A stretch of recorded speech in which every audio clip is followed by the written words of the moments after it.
읽으신 책이라면 내 생각과 작가의 생각을 비교해보면 어떨까요? 책을 소개하는 책의 첫 번째 장점이 내가 읽었던 책을 작가의 시각에서 한번 느껴보는 것이죠. 책 읽는 우리 동네 한의사 권혜진입니다. 오늘 소개해드릴 책은 박연준 작가님의 듣는 사람입니다. 박연준 시인이라고 하지 않고 왜 작가님이라고 하냐고요? 저는 사실 박연준 작가님 산문을 더 좋아하는 편이에요. 죄송합니다, 작가님. 어떤 산문을 읽냐고요? 모월 모일, 쓰는 기분, 고용함, 포옹, 3권을 읽고 지금 가지고 있는 책입니다.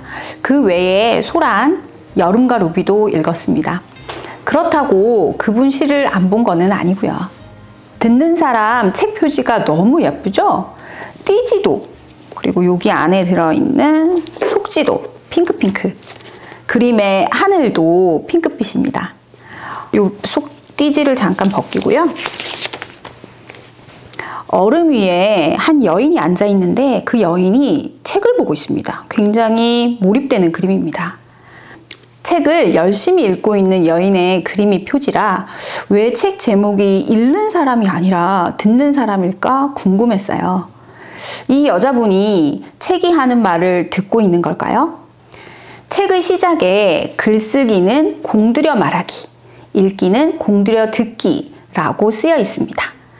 독서가 타인의 말을 공들여 듣는 행위라 한다면 언제까지나 공들여 듣는 사람이 되고 싶다 라고 박연준 시인이 말했다고 합니다. 공들여 듣는 사람, 읽기를 넘어 공들여 듣는 사람, 그래서 책 제목이 듣는 사람인가 봅니다. 목차를 보면요, 목차가 이렇게 2페이지로 지금 되어 있는데요. 이 2페이지에 39권의 고전을 읽고 글을 한 편 한 편 쓰셨어요. 그러니 이 책은 책을 소개하는 책이라고 할 수 있습니다. 누구나 이름을 들으면 알만한 고전, 어린 왕자, 호밀반의 파수꾼, 로미오와 줄리엣, 젊은 베르테르의 슬픔, 이상한 나라의 앨리스, 카프카의 변신을 다룹니다. 한국의 고전인 김유정의 동백꽃, 권정생 선생님의 빌뱅이 언덕, 김소월의 진달래꽃에 대한 이야기도 들려줍니다. 말씀드린 책들은 읽어본 적이 다 있으실 거예요. 읽으신 책이라면 내 생각과 작가의 생각을 비교해보면 어떨까요? 책을 소개하는 책의 첫 번째 장점이 내가 읽었던 책을 작가의 시각에서 한번 느껴보는 것이죠. 책 읽는 한의사 유튜브를 하면서 언젠가는 소개하고 싶었던 책이 있었는데요. 이 작가님이 이 책 안에 몇 개를 담으셨더라고요. 바로 아고타 크리스토프의 존재의 3가지 거짓말, 그 다음에 슬픈 인간, 스토너입니다. 이 중 존재의 3가지 거짓말은요, 이렇게 저는 3권짜리인데요. 요즘은 한 권으로 나옵니다. 그런데 작가님은 저처럼 이렇게 상중하 3권짜리로 읽으셨더라고요. 쌍둥이 이야기가 나오는데요. 책 3권을 따로따로 읽어도 이야기가 좋고요. 또 이렇게 한꺼번에 묶어서 읽어도 좋습니다. 형식이 독특하다고 저도 생각하고 있었거든요. 작가님은 무엇라고 말씀하셨는지 읽어드릴게요. 책 189쪽입니다. 20년 전 처음 이 소설을 읽었을 땐 내용과 형식 면에서 충격적인 소설이라고 생각했다. 이 글을 쓰기 위해 다시 읽었을 땐 참혹하게 슬픈 이야기라 생각했다. 읽다가 여러 번 울었다. 충격과 슬픔 사이 20년이 흘렀다. 소설이 변할 리는 없으니 아마도 내가 변했으리라.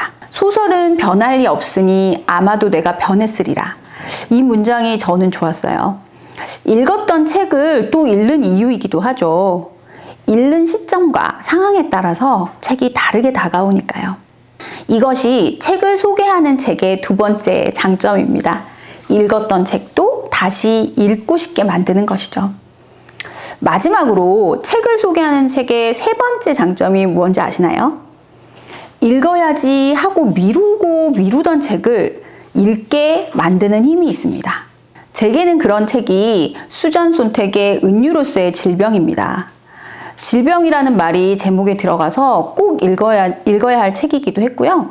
의학 관련 인문학 서적에서 워낙 인용이 많이 되는 책이기도 합니다. 그래서 안 읽었는데 읽은 책 같은 느낌도 좀 있었어요. 그래서 찬찬히 읽어야지 하면서도 아직도 못 읽고 있었습니다. 그런데 박연준 작가님의 듣는 사람을 읽다 보니 이제 더 이상 미루면 안 되겠다 싶습니다.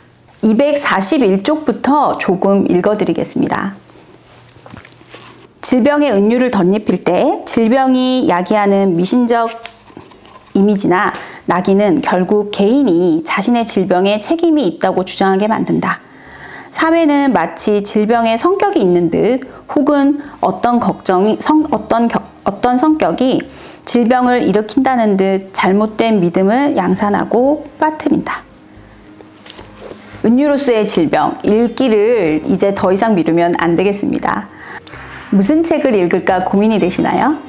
책을 소개하는 책, 듣는 사람을 읽고 작가가 안내하는 고전의 세계를 경험해 보세요. 고전에서는 여러 사람의 삶이 보이고 내 삶을 객관적으로 볼 수 있는 여유가 생깁니다.